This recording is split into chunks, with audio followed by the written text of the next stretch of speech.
तो आज सुनते हैं नवरात्रि की चौथी देवी कुष्मांडा की पावन कथा। तो एक बार बोलिए प्रेम से कुष्मांडा माता की जय, भगवती माता की जय। नवरात्रि के चौथे दिन देवी कुष्मांडा के रूप में पूजा जाता है।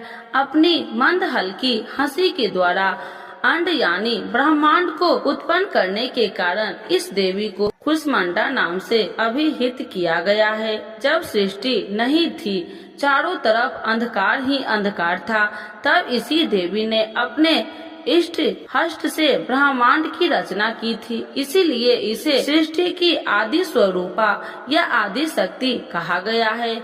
इस देवी की 8 भुजाएं हैं, इसलिए अष्टभुजा कहलाई।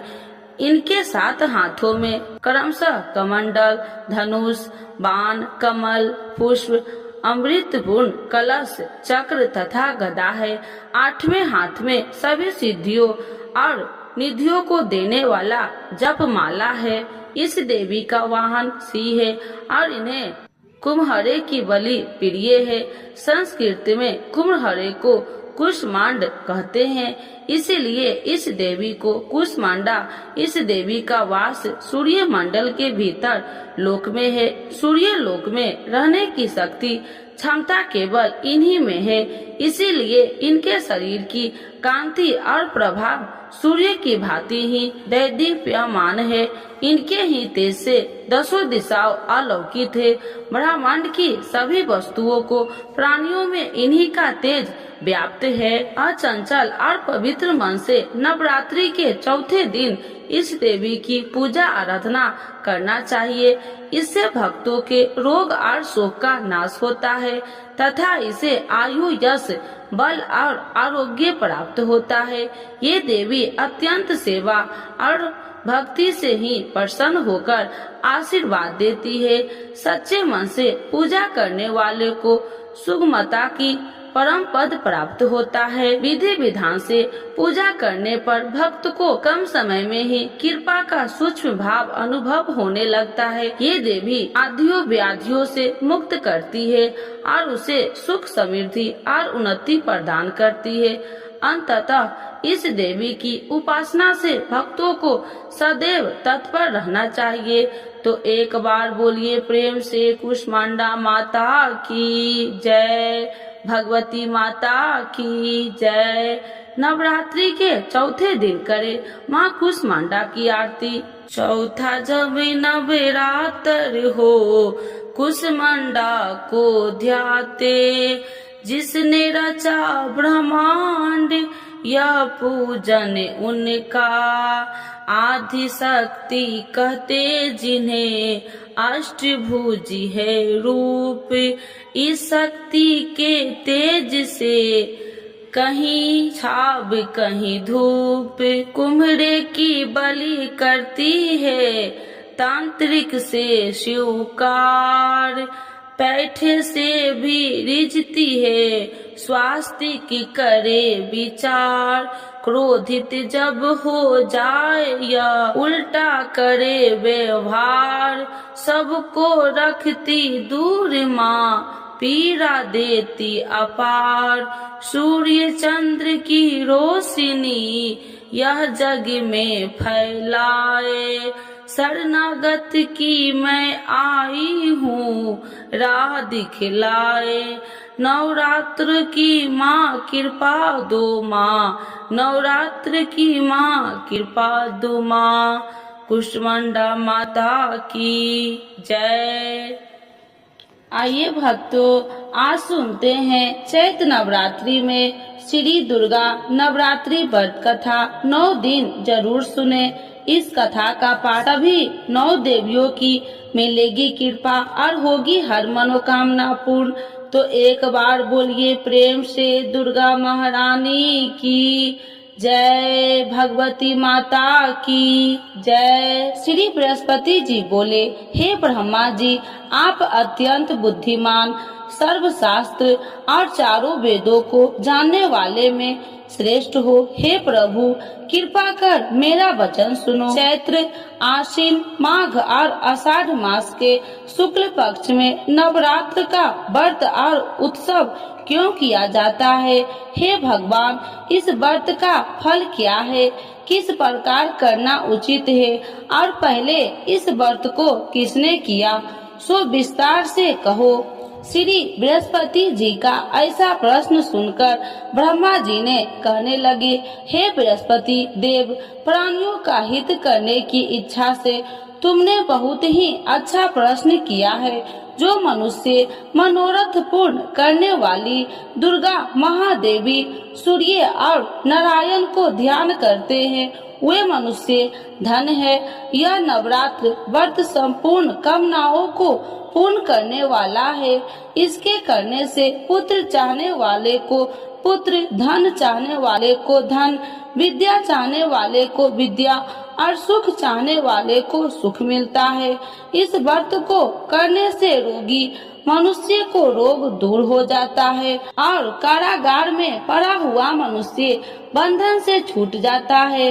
मनुष्य की तमाम विपत्तियां दूर हो जाती है और उसके घर में संपूर्ण संपत्ति आकार उपस्थित हो जाती है।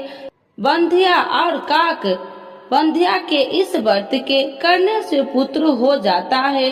समस्त पापों को दूर करने वाले इस व्रत के करने से ऐसा कौन सा मनोरथ है जो सिद्ध नहीं हो सकता? यदि व्रत करने वाला मनुष्य सारे दिन का उपवास न कर सके तो एक समय भोजन करे और उस दिन बंधावों सहित नवरात्रि व्रत की कथा श्रवण करे। हे बृहस्पति देव, जिसने पहले इस महाव्रत को किया है, उसका पवित्र इतिहास मैं तुम्हें सुनाता हूँ। तुम सावधान होकर सुनो। इस प्रकार ब्रह्मा जी के वचन सुनकर बृहस्पति जी श्री ओम बोले, हे ब्राह्मण, मनुष्य को कल्याण करने वाले इस व्रत के इतिहास को मेरे लिए कहा। मैं सावधान होकर सुना। श्री ओम रहा हूँ, आपकी शरण आई हूँ, मुझ पर कृपा करो। ब्रह्मा जी बोले, पीठित नाम के मनोहर नगर में एक अनाथ नाम का ब्राह्मण रहता था। वह भगवती दुर्गा का भक्त था। उसके संपूर्ण सत्गुणों से युक्त मानो ब्रह्मा की सबसे पहली रचना हो ऐसी अर्थात नाम वाली सुमित नाम की एक अत्यंत सुंदर कन्या पैदा हुई। वह कन्या सुमित अपने घर के बाल कपन में अपनी सहेलिया के साथ कीड़ा करती हुई इस प्रकार बढ़ने लगी जैसे शुक्ल पक्ष में चंद्रमा की कला बढ़ती है। उसका पिता प्रतिदिन दुर्गा की पूजा और होम किया करता था। उस समय वह भी नियम से वहाँ उपस्थित होती थी। एक दिन वह सुमित अपनी सखियों के साथ खेलने लग गई और भगवती के पूजन में उपस्थित नहीं हुई। इसके पिता को पुत्री की ऐसी असावधानियां देखकर क्रोध आया और पुत्री से कहने लगे कि हे दुष्ट पुत्री, आज प्रातः से तुमने भगवती की पूजा नहीं किया। इस प्रकार मैं किसी कुष्ठी और जय माता दी दरिद्र मनुष्य के साथ तेरा विवाह करूंगा। इस प्रकार कुपित पिता के वचन सुनकर सुमित को बड़ा दुख हुआ और पिता से कहने लगे कि हे पिताजी, मैं आपकी कन्या हूँ, मैं आपके सब तरह से अधीन हूँ। जैसे आपकी इच्छा हो मेरा विवाह कर सकते हो।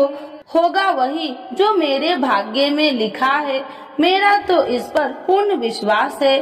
मनुष्य न जाने कितने मनोरथ को चिंतन करता है, पर होता वही है जो भाग्य में विधाता ने लिखा है। जो जैसा करता है उसको फल भी उस कर्म के अनुसार ही मिलता है, क्योंकि कर्म करना मनुष्य के अधीन है पर फल देव के अधीन है। जैसे अग्नि में पड़े हुए तीन दी उसको अधिक प्रतिदीप्त कर सकते हैं, उसी तरह अपनी कन्या के ऐसे निर्भरता से कहे हुए वचन सुनकर उस ब्राह्मण को अधिक क्रोध आया। तब उसने अपनी कन्या का एक कुष्ठी के साथ विवाह कर दी और अत्यंत क्रोध होकर पुत्री से कहने लगे कि जाओ जाओ, जल्दी जाओ, अपने कर्म का फल भोगो। देखो केवल भाग्य में भरोसा पर रहकर क्या करती है। इस प्रकार से कहे हुए पिता के कुटु वचन को सुनकर सुमित अपने मन में विचार करने लगे कि अहो, मेरा बड़ा दुर्भाग्य है जिसने मुझे ऐसा पति मिला है। इस तरह अपने दुख का विचार करते हुए वह सुमित अपने पति के साथ वन चली गई और भयानक वन में कुशा युक्त उस स्थान पर उन्होंने वह रात बड़े कष्ट से व्यतीत की। उस गरीब बालिका की ऐसा दशा देखकर भगवती पूर्व पुण्य के प्रभाव से प्रकट होकर सुमित से कहने लगे कि हे ब्राह्मणी, मैं तुम पर प्रसन्न हूँ, तुम जो चाहो वरदान मांग सकती हो। मैं प्रसन्न होने पर मनोवांछित फल देने वाली हूँ। इस प्रकार भगवती दुर्गा का वचन सुनकर ब्राह्मणी कहने लगे कि आप कौन है जो मुझ पर प्रसन्न हुई हो। यह सब मेरे लिए कहा और अपनी कृपा दृष्टि से मुझ दासी को कृतार्थ करो। ऐसा ब्राह्मणी का वचन सुनकर देवी कहने लगे कि मैं आदि शक्ति हूँ और मैं ही ब्रह्मा विद्या हूँ और सरस्वती भी हूँ। मैं प्रसन्न होने पर प्राणियों को दुख दूर कर उसको सुख प्रदान करती हूँ।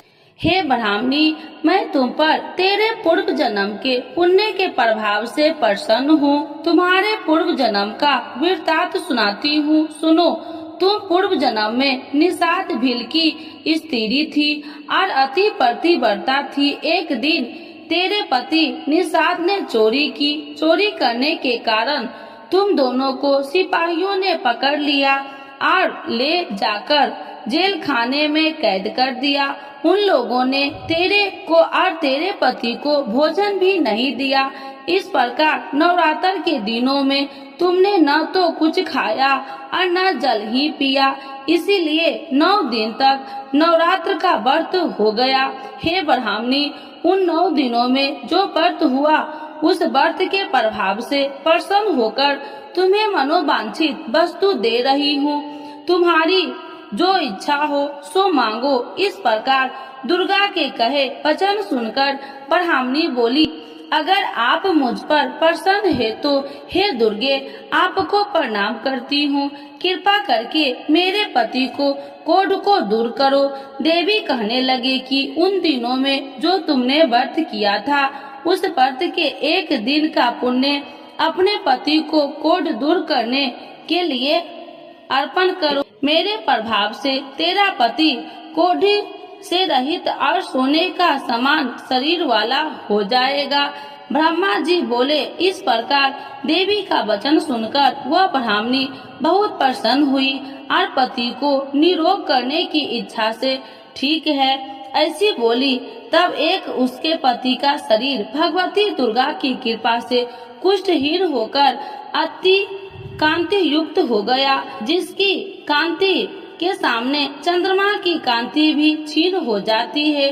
वह ब्राह्मणी पति की मनोहर देह को देखकर देवी को अति पराक्रमी वाली समझकर स्तुति करने लगी। हे दुर्गे, आप दुर्गत को दूर करने वाली, तीनों जगत को सनातप हरने वाली, समस्त दुखों को दूर करने वाली, रोगी मनुष्य को निरोग करने वाली, प्रसन्न होने पर मनोवांछित वस्तु को देने वाली और दुष्ट मनुष्य को नाश करने वाली हो।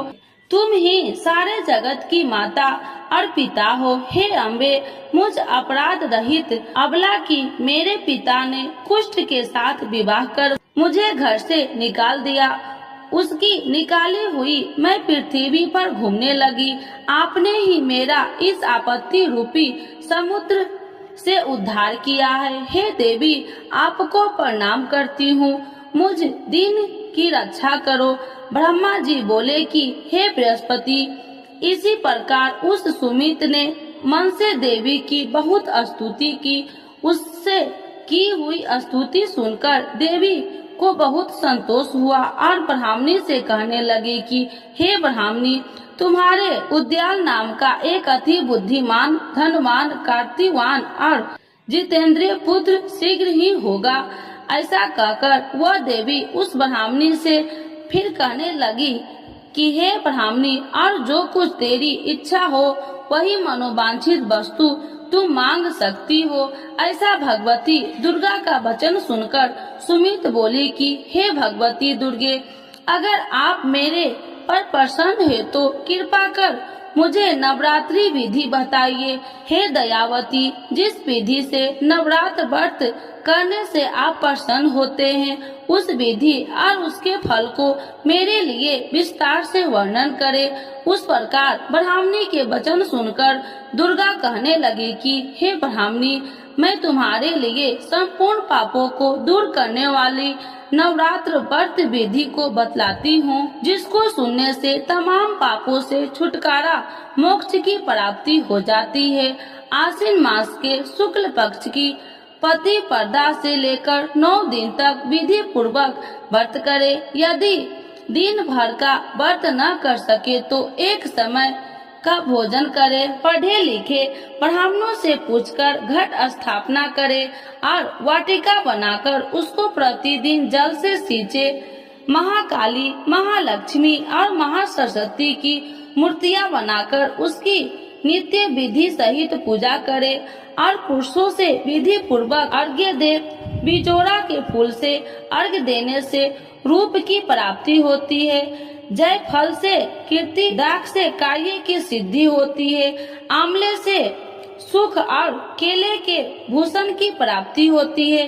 इस प्रकार फलों से अर्घ्य देकर यथा विधि हवन करे। खंड, घी, गेहूं, शहद और तिल, बिल्व, नारियल, दाख और कदम, इनसे हवन करे। गेहूं होम करने से लक्ष्मी की प्राप्ति होती है।